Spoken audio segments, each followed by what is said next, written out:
to another episode of Beyond the Campfire. I am one of your hosts, Stephen the Indian, alongside Will the Cowboy. And we're a cowboy and Indian that talks about ghosts, conspiracy theories, cryptids, spooky stuff, anything that might go bump in the night. So, if this is your first time with us, welcome. We're glad you are here. And Will, what do you have for us today? Well, where's my mummy? Because today we're going to look for another mummy. I will not really look for the mummy because we know where the mummy's at. If you guys remember, that was the same line I used when we talked about the Nazca mummies. But today we're actually traveling to a very famous mummy. So we finally have a famous episode again. And that's right. We're looking into the curse of King Tut. There should be like some like lightning, Ooh. spooky. I know, yeah. So I should have we'll got like kind a of toilet paper roll and thrown it across the screen or something. go a little bit into background about who King Tut was, if you don't really know. I mean, a lot of people know who King Tut was, but there's actually some really cool facts I learned. We'll go into maybe some of his death, the discovery of the tomb, and then we'll kind of break down the origin of the death or the curse, and kind of go into why everybody thinks that the thing's cursed. And maybe we can probably explain what really happened that might have caused the curse. Maybe it was some Egyptian magic. Maybe it was just something normal. We're going to find out in this episode. So, Steven, do you know who King Tut was? I know there's a lot of mummy movies with his name in it. I figured he's probably somebody important. So, his real name is, and we're going to butcher this, Tutankhamun. I think that's right. He ruled from about 1332 to about 1323 BCE. I don't like saying BCE. I like saying BC. Yeah, we respect the DC in this household or on Uh, this yeah. podcast. There we go. Anyway, go Yeah. ahead. Anyways, so he ruled in the 18th dynasty of the New Kingdom of Egypt. His father was likely a man by the name of Akhenaten. He was a religious revolutionary who basically under King Tut's father, we'll just call him Aken. Aken wanted to basically, how the Egyptians have their pantheon of like all their gods and goddesses and stuff. He wanted to bring it underneath one god. He wanted to make Egypt monotheism. So he wanted to enforce that and make them worship only one god, Aten. Well, King Tut didn't like that. So when King Tut took over, he said, screw what my dad wanted to do. We're going to go back to polytheism. But And we got some father-son rivalry going on. Okay. I know. Well, King Tut didn't last too long because he died around the age of 18 or 19. So he was a pretty young fella. Oh yeah, he was a young buck. Oh, I did not realize he had died that young. So yeah, which for a while now, no one really knew kind of how King Tut died. But in 1968, they took some X-rays that suggested he probably was. There was a possible murder theory that he was possibly murdered because X-ray scans suggested a head trauma. However, in 2005, CT scans actually showed there was a broken leg that he got shortly before his death, and that there looked to be severe malaria infection and a possible immune weakness. So Okay. most people now, most scholars kind of lean, they moved away from that murder theory and more or less say he probably broke his leg and then got an infection and it killed him. I almost wonder if it's possible that yes, he was sick, but he still also maybe got unalived. I don't know. I don't know. I mean, scholars just because of like the detection of infection and the broken leg, they think it's more or less he could have had the head trauma from whatever happened to break his leg.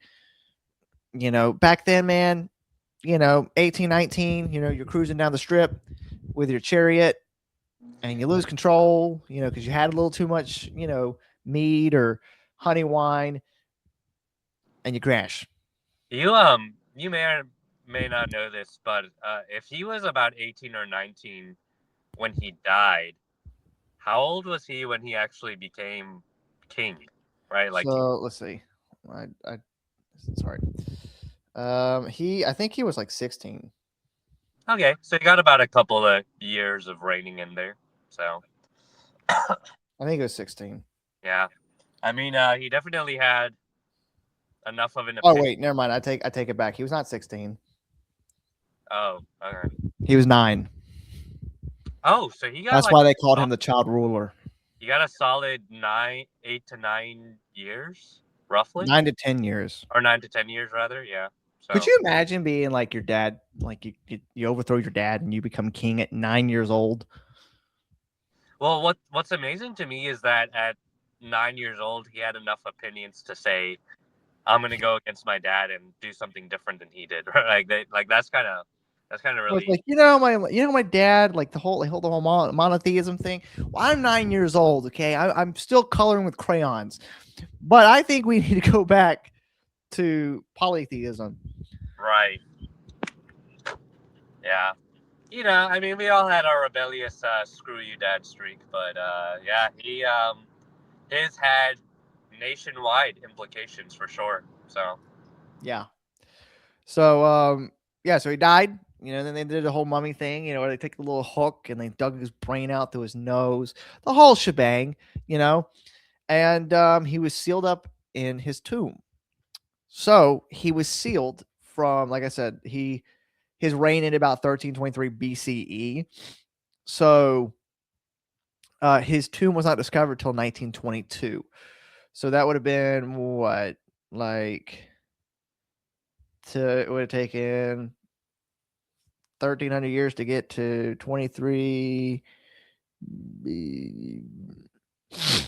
It was over at yeah, least yeah, 2,000 years he was sealed, give or take, right? Yeah, give or take. long time for sure. Did you know that actually, before I get into his discovery, did you know that the reason why there's not as many mummies as we think? Do you know why? Was it only for royalty or rich people? Is that the reason? Yeah, and they ate them. They ate what? Yeah, rich Oh people ate my mummies. goodness! Like in the 1800s, like we would have had a lot more mummies, but rich people ate them because they felt like it was like a delicacy kind of thing. Oh my word, that is disgusting. Yeah, talk about And like how people like dry age steaks and stuff. Imagine a 2,000-year-old dry aged mummy. I guess so. Yeah. Have that with a Re- good vintage Merlot. Release the Egyptian files. Too many people being eaten. Crazy. Anyway, all right. Anyways, so luckily the guys that discovered King Tut did not want to eat him. But in 1922, this guy by the name of Howard Carter, he got some money from Lord Carnarvon and was like, "Yo, I want to go look for King Tut, look for some mummies." And he's like, "Sure, man. Here's some money. Go do it." And so they discovered the tomb on November 4th, 1922, and it was located in the Valley of the Kings. Now, the Valley of the Kings has like a numbering system, so his tomb is KV62. Uh, Okay. Now, what's really crazy about King Tut's tomb is, again, like by 1922, the problem with like a lot of these is like finding these mummies and everything. Like I said, like a lot of tombs had been raided and plundered by people, by bandits, by the royalty, the British coming in, all this. But King Tut's tomb was shockingly intact. Like it had everything. Like he had all of his stuff still there. Like his tomb had not been touched by anybody. Was that because it hadn't been discovered? Was that because people went in there and I think it's because it might not have been discovered.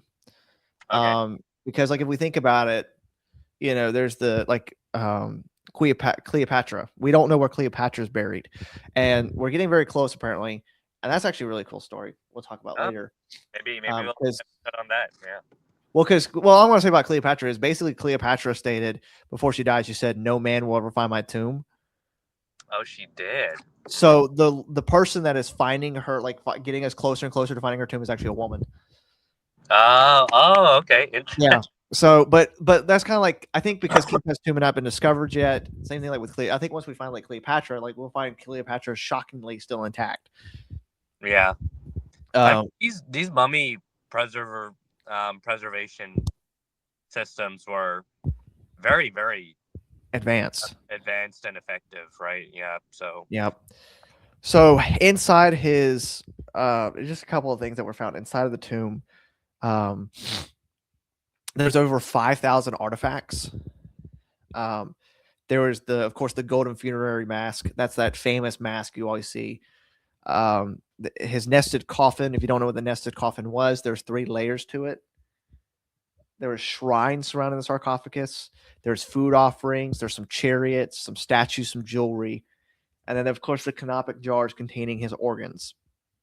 Because if you guys don't know how like the burial practice went for mummification and all that, the idea for like for us as Christians and everything, the way we see it is like when I die, I'm not taking anything with me, But for them, it was like he needed a chariot so that he could ride through the afterlife. You know, he needed all these things to take with him into the afterlife, and that's why they did what they did. So, so apparently, now we're going to get into the curse a little bit, and we want to clarify here. Apparently, there was no curse inscription that was found in Tut's tomb. Um, the famous line that everybody reads and sees that makes them think about this curse is "Death shall come on swift wings to him who disturbs the peace of the king." This was nowhere found or verified to be in KV 62. That's King Tut's tomb. So where this idea of this curse came from, we don't know, but there was apparently a rumor that inscribed in the tomb, which again has not been verified, was the words "Death shall come on swift wings to him who disturbs the king." So just a couple. ominous. It's very ominous. So there's a couple theories on maybe where this kind of came from, because again, like I said, this has not been verified as being in KV 62, but a lot of people said the idea is maybe ancient Egyptians' tombs sometimes did contain protective warnings, like kind of like don't open it up, you die. So it might have been on KV 62, but there might have been that idea of like, oh, we've read from other tombs, there's this warning about opening up the tombs, and so something could happen. Now, again, there was also a popular press in 1923 which sensationalized Carnarvon's death. So we're going to get into some of the deaths in just a little bit. But the reason why some people think the curse idea kind of came was because shortly after the tomb was opened, one of the guys in charge of the expedition died. And he's what led a lot of people to believe in the curse. Sure, yeah. Well, I'll let you get to it. Yeah. Yeah. I'll get to his death in just a second. But then, of course, because of this, British and American newspapers catching wind of this guy dying after this, it kind of like amplified things. It made things get out of control. It spread like wildfire. And like I said, we'll get into his death in just a second about what happened to him. But and also the public was fascinated by spiritualism because this was post World War I culture. So the reason why the curse could have spread is because we had this idea that we knew from other tombs and stuff that you open it up, you die. And we kind of put that in our head with King Tut. And then when this guy dying, and American newspapers spreading like wildfire, British newspapers spreading like wildfire. And we also had this mindset after World War One, we're being more spiritual, we're more open to the idea. And that kind of led the curse to almost explode and just spread everywhere. Everybody's thinking there's this King Tut curse. Could there be a curse? Who knows? That's why we're here to figure it out. Oh, yeah. So, Lord Carnarvon, if you don't know, he's the guy that paid for the expedition. So while the tomb was discovered November 4th of 1922, he himself did not enter the tomb until February of 1923. So February, he goes into the tomb, comes out of the tomb, goes about his day. April of that year, so you got February, March, April. 2 months later, on April 5th, he drops dead. Oh, wow. Not long after at all. Yeah. Yeah. So he apparently died of the cause, according to the coronary, was septicemia from an infected mosquito bite. Okay. Now they say that the infection probably worsened because he was shaving and might have cut the mosquito bite open, making it worse. So that's what they're kind of running with. They're like, hey, but that didn't stop people from going a little bit crazy. Sure. Um, Wouldn't. apparently, now there's uncertain documentation, so I'm not going to say this is true. I'm not going to say it's false. It's uncertain, but it was documented apparently that Cairo experienced a power outage when he died. That? Yeah. Wow. Okay. Now, there's apparently rumor that his dog in England reportedly howled and died simultaneously with him. Oh. Okay. Yeah. I Um, mean, if all of these things are true, the power outage in Cairo, his death, his dog also dying. I mean, yeah, this starts to make it look like, yeah, maybe there is something to this curse. yeah. Now, here's where it gets a little crazy because, again, now you could say this is just looking too deep into things. You could say you're digging too deep, but they did say that the mark on his cheek, Lord Carnarvon's, after his death, resembled a lesion on Tut's cheek. So they had matching marks. Huh. Yeah. Wow. Now, That they say that King Tut's mark was probably embalming damage. Like whenever they were embalming him, they might have accidentally nicked him, but they still said that it looked a little suspicious. yeah, no, certainly sounds like it. It's Now, again, when you take into account what I said before about post World War One supernaturalism, America, England, newspapers, they saw his death, read all of these things that reportedly happened, and ran with the idea that it was the curse of the king. hey, a story like that certainly would sell, especially at that time. And yeah, I mean, just wow, what an interesting thing. Now, here's where things get a little sketchy because he was not the only death. Oh, oh, here we go. George J. Gould I died of pneumonia after visiting the tomb. Arthur Mace, who was an archaeologist on the dig, died in 1928. Sir Archibald Douglas Reed, he was the radiologist, he died shortly after examining the mummy. Richard Bethel, he was Carter's secretary, he died in 1929, suspected smothering, so they suspected he was murdered. And Lord Westbury, Bethel's father, who killed himself. And I'm gonna assume none of these guys were particularly old, right? No, no. All right, see, that's where for those of you that have been watching this show for a long time, uh, I'm the skeptical one, right? Will's a little bit more open to the mysterious and the weird. I'm a little bit more like I need a lot of evidence before I even start to think Yeah. about it. Um, but yeah, to me, I'm like, that's weird. All these Mm-hmm. guys, presumably, like not sick or anything until after this happens. I look at Yeah. all of this, I'm just like, yeah, something strange is happening, something out of the ordinary, and is coincidence possible? Yeah. Maybe, but Maybe. usually don't have that many young guys in the span of less than like what 6, 7, 8 years, something like that, Mm-hmm. all dying at the same time. Something suspicious. Something is Yeah. really suspicious. So Well, so here's again, like I said, here on Beyond the Campfire, we're going to give you all the facts we can. So in my notes, it says statistical reality. So of the 58 people who were present at the tomb's opening, only 8 died within the next 12 years. So 50 people, Howard Carter, who was the guy who led the expedition, he lived until 1939 and died at the age of 64, but he was killed by Hodgkin's lymphoma.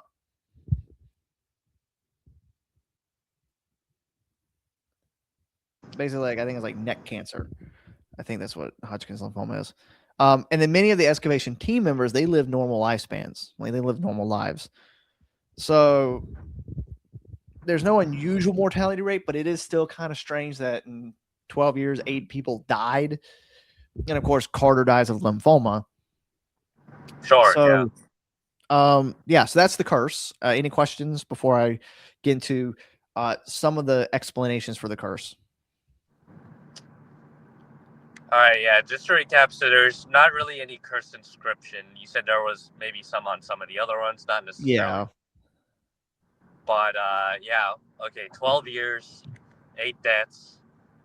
You said maybe not that unusual statistically, but I don't know. I feel like there's still sort of an unusual element to that. But Yeah. um, Yeah, I mean, uh, I'll ask this broadly. Maybe do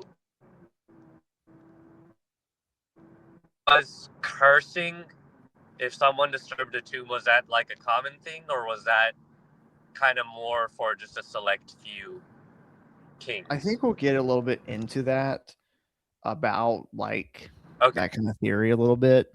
Um, I sure. again, it's like we'll get into a little bit more, but again, that could be something like the media came up with, and like I said, we'll die. We'll get that'll be one of the theories because I have a section here, Egyptian spiritual context, to kind of give context on the Egyptian beliefs, I got you. um, and just kind of get a little bit. I'll get a little bit into that side of things.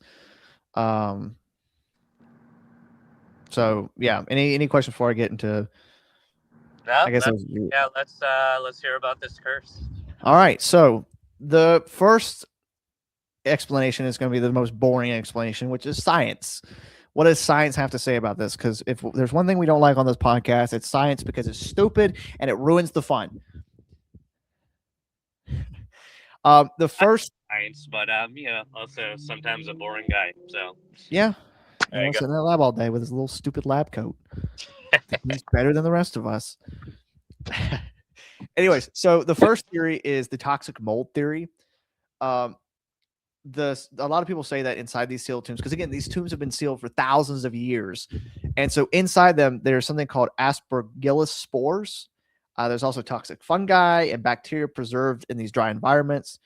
Um, and in uncompromised individuals, inhalation can cause fatal respiratory illness.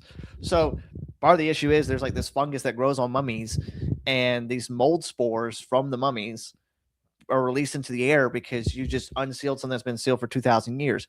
It's kind of like, like if there's a plague victim that was sealed in a coffin or something and you open it up, you could get the bubonic plague because those spores are still active.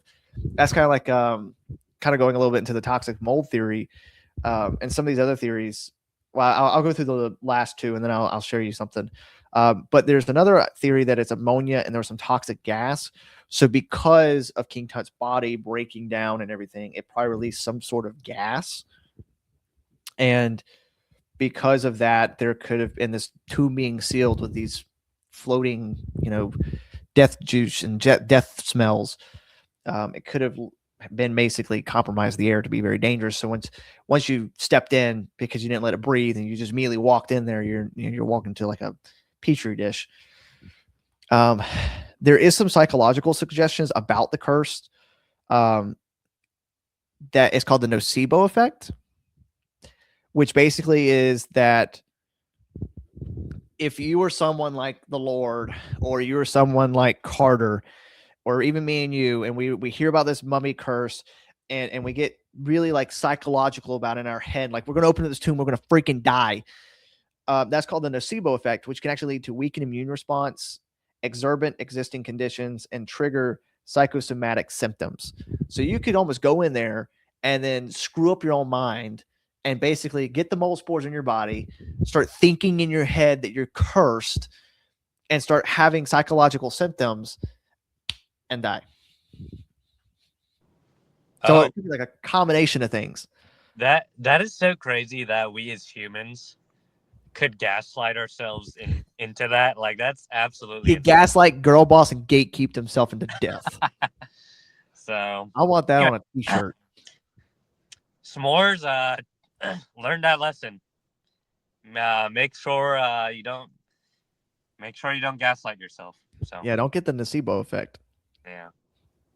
Yeah. So kind of what I was thinking about when it was like talking about like there's all the bacteria and stuff.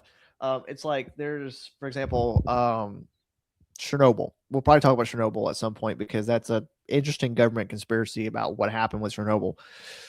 But when the firefighters died, do you know how they buried their bodies? No.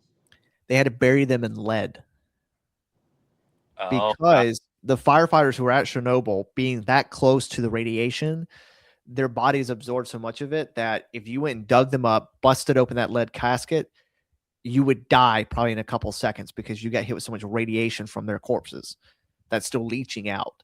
So it's kind of like the same thing with King Tut is, King Tut lived 2,000 years ago. Well, actually, at this point, it's almost 3,000 years ago. but he lived almost 3,000 years ago. And, because of that, I mean, there's no telling what's inside that tomb, there's no telling what bacteria they had back then that might be extinct now. There's, that we're not used to. And so, like, when you kind of think about, the Lord, and we'll kind of probably get into a little bit more, like when he had that mosquito bite and that infection, you know, that was an open wound, and he walked in there and got gunk in there. So believe it's spirits, believe it's not. We're going to continue. So to kind of give a little bit more context, a little bit to help you kind of understand Egyptian mythology, because we gave you the sciencey, boring stuff, but now we're going to get into the mythological stuff. So when the Egyptians, buried you, they believed in soul components. So you had Ka, the life force, Ba, your personality / spirit, Aka, the transformed spirit, and Ren, your name. Erasing name equals erasing existence. So if you forget King Tut's name, he's gone. So there was proper burial rituals to ensure you would have eternal life, because you want to make sure all these soul components are intact so that you can live forever. There were practices put in place back then because, like I said, because of these soul components, you don't want to, since King Tut is such a glorified king, the child king, right? They want to make sure that he's carried safely into the afterlife. So there were protection practices put in place by Egyptians. There's magic spells from the Book of the Dead, amulets, ritual sealing ceremonies, invocations for protective deities. And in their belief, once this tomb is sealed, you are not to touch it, because we do not want to disturb our king, because we want him to be whole when he goes into the afterlife. So that's why they did all these things. And disturbing a tomb was just catastrophic to the Egyptians.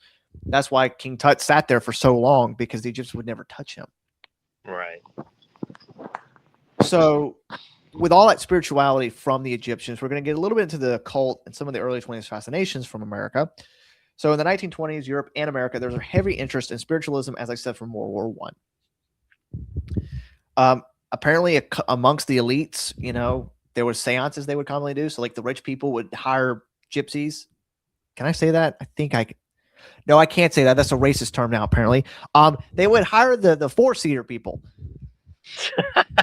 And Wait, they would have. is that a slur now? Because Yeah, gypsy's a slur. isn't that just what the group is called? They don't like it. It's like midget. Well, what do they call themselves then? I don't know. Okay, I guess I'm like, to me it's confusing because I'm Indian, right? So like, if someone was like, "Oh, Indian's a slur now," I'm like, "But that's what?" I'm That's what like, I'm called. so okay, all right. Well, I'll look up later what they like to call themselves, but I just thought that was the name for them. But No, anyway, they go don't ahead. like being called gypsy. Anyways, so they would have seances among elites. And of course, as I just explained with Egyptian mythology, it's very full of mysticism and, like I said, spells and magic and all this really interesting stuff that a lot of people are kind of buying into this. So some conspiracy theorists claim that because the occult groups, they believe the Egyptian relics actually carried power. And Carnarvon, the guy that died, because he was a lord of England, he may have actually partook in some of these rituals. And then, of course, The Carter elites, man. concealed the discoveries. The elites always getting into this weird stuff. But anyway, I digress. Now, again, there's no credible evidence to support occult ritual claims, but because the backdrop of this, like, this is what's going on in the background, it kind of amplified the fear. Like, oh, Lord Carnarvon, he's one of the elites, so he's over here, talking to the devil, and he's opening up mythical tombs, and now he's got AIDS, and he's dead. It was the mummy.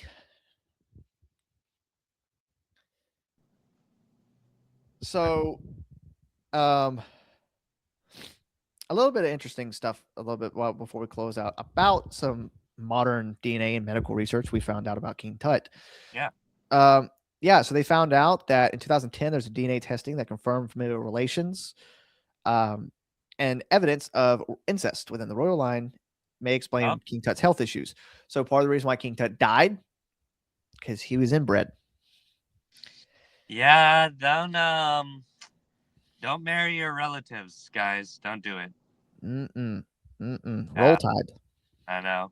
Brothers, sisters, the first cousins, all that off limits. Don't do it. So, anyway, go ahead. So because of this, he was known to have clubfoot, bone necrosis. There's about 130 plus walking canes that they found in the tomb. So it's like King Tut wasn't a scary guy. He's not cursing people. He's just a little I can't say that word either. He's a little messed up in the head, He's Yeah, walking with a limp, he's inbred. He can't help it that his dad screwed his sister. It happens. Alabama. Alabama. Who was it Edgar Allan Poe that we had talked about I think so. with incest? Yeah. Was it his cousin or something else? I think it was a cousin. Yeah. Which that was bad enough, but then it was like her age was where we were like, okay. But anyway. I digress. If you guys are curious, go watch our Edgar Allan Poe episode. But So now we're gonna you're like, okay, great. We heard about King Tut and we think there's this curse, but is there any other curses from any other mummies? Well, there's been many tombs open without curse legends. yeah. So what maybe made King Tut a little different? Well, the media, obviously, because we were just talking about everything going on at this time and how it just kind of just made everything go crazy. Of course, back then, like I said, we were raiding tombs already and eating mummies and stealing treasure because the English were just doing that. But this one was completely intact, so this drew the public's eye a lot more than other tombs. So because we look at the background of everything and we look at the media of everything, it kind of brought in the attention of people. And then of course when the Lord died, Lord what's his name, Carnarvon, when he died, that like everyone's already had their eyes on King Tut, and then you hear this Lord dies after being in the tomb, and your mind just goes crazy. So yeah, that's King Tut's tomb. There you go. What a lad. Yeah, he didn't live very long, but look at all that he allegedly caused. So Yeah. yeah, I don't really have any other final thoughts. I think I do think there's a lot of weird circumstances. I don't know if the information we have makes me like a believer that there was a curse because again, I'm the more boring guy, but Yeah. I do think that I was like, man, that's weird that many guys died, at the same time. So Well, yeah. So I mean, that's it. Again, this is just a theory. So you've got the boringness of like, oh, it's mold spores. Mold's boring. Okay, it's not boring. A 2,000-year-old mummy that's going around murdering people. That's cooler. So could there be a curse? Who knows? I know we'll probably have whenever Steven decides to make his podcast finally and on the Bible. We'll talk about maybe a little bit about the Egyptian gods and some theories there. But that's all I got. So yeah, guys, maybe you got anything else to say before we close it out? you got it, brother. Alrighty. Well, thank you guys again for watching. Make sure you like, comment, and subscribe. And in the Valley of the Kings, the dead don't stay quiet; they wait.